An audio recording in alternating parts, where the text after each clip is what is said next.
Une fois de plus, bienvenue. Ouvrons ce journal avec la situation sécuritaire dans la province du Nord Kivu. La population en colère contre la énième tuerie dans cette partie du pays. Une femme enceinte a été retrouvée morte et un homme d'une trentaine d'années a été enlevé. Cette situation a poussé les habitants du territoire de Rutshuru à barrer la route reliant la RDC à l'Ouganda pour dire non à tous ces drames qui sont perpétrés contre la population.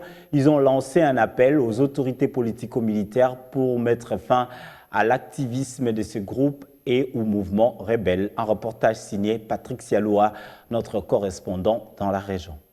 Des gros arbres et des pierres sur la chaussée.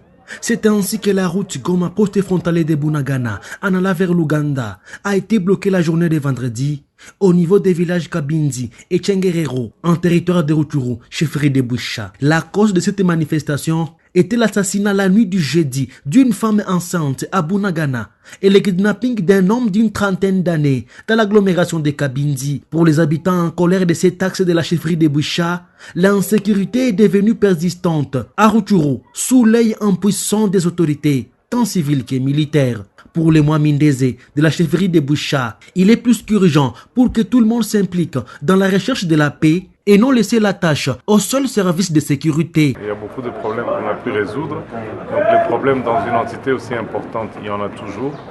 Mais le plus difficile pour nous, c'est d'apporter des solutions. Et beaucoup de solutions ont été apportées, notamment à Kiwanja, Kinyandoni. Le calme est revenu tout doucement, donc on espère faire la même chose dans un groupement comme Jomba qui, d'origine, est réputé assez calme.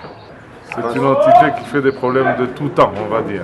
C'est des problèmes frontaliers. Nous avons eu des guerres successives qui sont arrivées par l'Est. Donc je pense qu'avec tout l'afflux des réfugiés qu'on a eu en 94, ça peut être une des raisons qui explique. Donc ça va terminer tout doucement. L'insécurité est connue de tous, de l'autorité provinciale comme territoriale.